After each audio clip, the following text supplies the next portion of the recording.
Assalamualaikum warahmatullahi wabarakatuh.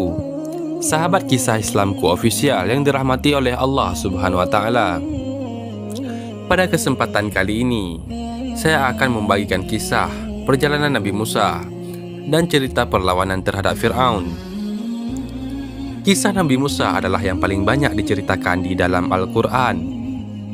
Nama Nabi Musa di Al-Quran disebut sebanyak 136 kali. Nabi Musa AS adalah salah satu Nabi dan Rasul yang dikaruniai mukjizat yang luar biasa oleh Allah Subhanahu Wa Taala. Nabi Musa merupakan Rasul Ulul Azmi dan satu dari 4 Nabi yang dikaruniai kitab. Nabi Musa memperoleh kitab Taurat.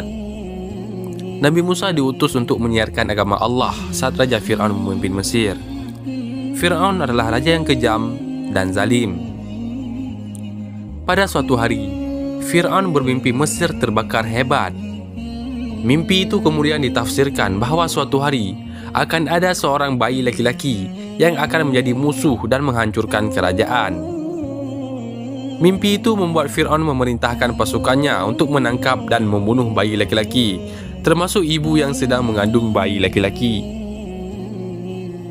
Sungguh, Fir'aun telah berbuat sewenang-wenang di bumi dan menjadikan penduduknya berpecah belah. Dia menindas segolongan dari mereka, Bani Israel. Dia menyembelih anak laki-laki mereka dan membiarkan hidup anak perempuan mereka. Firman Allah dalam surah Al-Qasas ayat 4. Ibu Nabi Musa, Yukabat, lantas merahasiakan kehamilannya dari prajurit kerajaan. Setelah melahirkan, Yukabat juga menyembunyikan Musa kecil di tempat-tempat yang tidak diketahui. Hingga suatu hari, Allah memerintahkan Yukabat untuk menghanyutkan Musa ke sungai Nil. Allah berjanji bakal mengembalikan Musa dan mengangkatnya menjadi seorang rasul. Di hilir sungai, istri Fir'aun menemukan Musa yang bersih dan bercahaya. Musa lalu dipungut keluarga Fir'aun. Dia adalah penyujuk mata hati bagiku dan bagimu. Janganlah kamu membunuhnya. Mudah-mudahan dia bermanfaat kepada kita atau kita ambil dia menjadi anak, kata istri Fir'aun. Saat bersama keluarga Fir'aun, Musa kecil enggan menyusu pada orang lain. Istri Fir'aun lalu mencari ibu-ibu yang mampu menyusui Musa. Hingga akhirnya Musa mau menyusu pada Yukabat yang adalah ibu kandungnya sendiri. Musa tumbuh sebagai sosok yang cerdas dan akal yang sempurna. Musa dewasa merantau meninggalkan Mesir menuju Madian. Di sana, dia bertemu dengan Nabi Syu'aib alaihissalam dan menikah dengan salah satu anaknya. Setelah 10 tahun di Madian, Musa dan istrinya meminta izin kepada Nabi Syu'aib untuk kembali ke Mesir. Dalam perjalanan menuju Mesir, Musa melihat sinar yang menyala di Bukit Sina. Di tempat itulah Musa pertama kali menerima wahyu dari Allah Subhanahu wa taala. Wahai Musa, sungguh aku adalah Allah, Tuhan seluruh alam, kata Allah sesuai surah Al-Qasas ayat 30. Allah juga menunjukkan Musa pada mukjizatnya yang dapat mengubah tongkat menjadi ular serta dada yang bercahaya. Masukkanlah tanganmu ke leher bajumu, dia akan keluar putih bercahaya tanpa cacat. Dan dekapkanlah kedua tanganmu ke dadamu apabila ketakutan. Itulah 2 mukjizat dari Tuhanmu yang akan engkau pertunjukkan kepada Fir'aun dan para pembesarnya.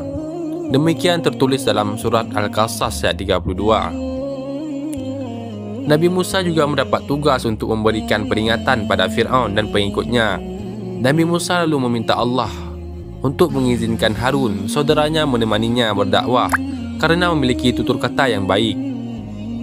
Atas izin Allah, Nabi Musa bertemu dengan Harun yang juga diangkat menjadi Nabi. Nabi Musa dan Nabi Harun mulai memberi peringatan pada Fir'aun beserta pengikutnya. Nabi Musa menyuruh masyarakat Mesir untuk menyembah Allah dan berbuat kebaikan. Aksi Nabi Musa lalu menyulut emosi Fir'aun. Namun, tak ada yang percaya pada Nabi Musa dan mukjizatnya sebagai tanda kekuasaan Allah. Pengikut Fir'aun menyebut Nabi Musa hanyalah permainan sihir belaka.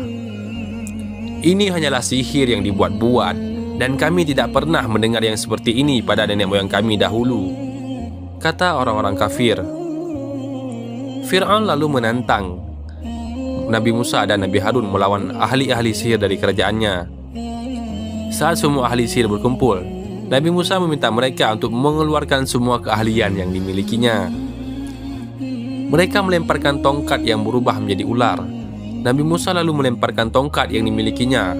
Tongkat itu berubah menjadi ular besar yang memakan ular-ular milik ahli sihir itu. Semua ahli sihir lalu tunduk dan mengakui kebenaran Nabi Musa alaihissalam.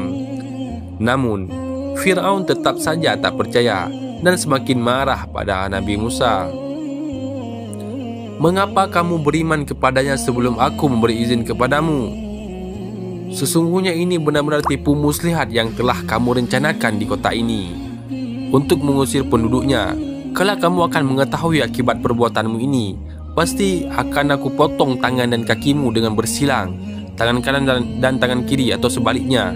Kemudian aku akan menyalib kamu semua," kata Fir'aun sesuai surat Al-A'raf ayat 123-124. Allah menimpakan beragam hukuman kepada Fir'aun seperti musim kemarau panjang yang menyebabkan kelaparan. Allah juga menimpakan angin topan, belalang, kutu, katak, dan darah untuk Fir'aun. Fir'aun lalu meminta Nabi Musa untuk berdoa kepada Allah agar menghilangkan azab tersebut. Namun setelah azab itu dihilangkan, Fir'aun dan pengikutnya tetap tak mau menyembah Allah. Fir'aun justru semakin murka dengan Nabi Musa. Dia memerintahkan bala tentaranya untuk menangkap dan membunuh Nabi Musa beserta pengikutnya. Nabi Musa beserta pengikutnya memutuskan untuk meninggalkan Mesir. Nabi Musa menenangkan pengikutnya bahwa Allah akan selalu menjaga orang beriman. Allah lalu memerintahkan Nabi Musa untuk memukulkan tongkatnya ke air laut. Lalu, tongkat itu membelah laut menjadi dua. Nabi Musa dan rombongannya melewati dasar laut yang kering.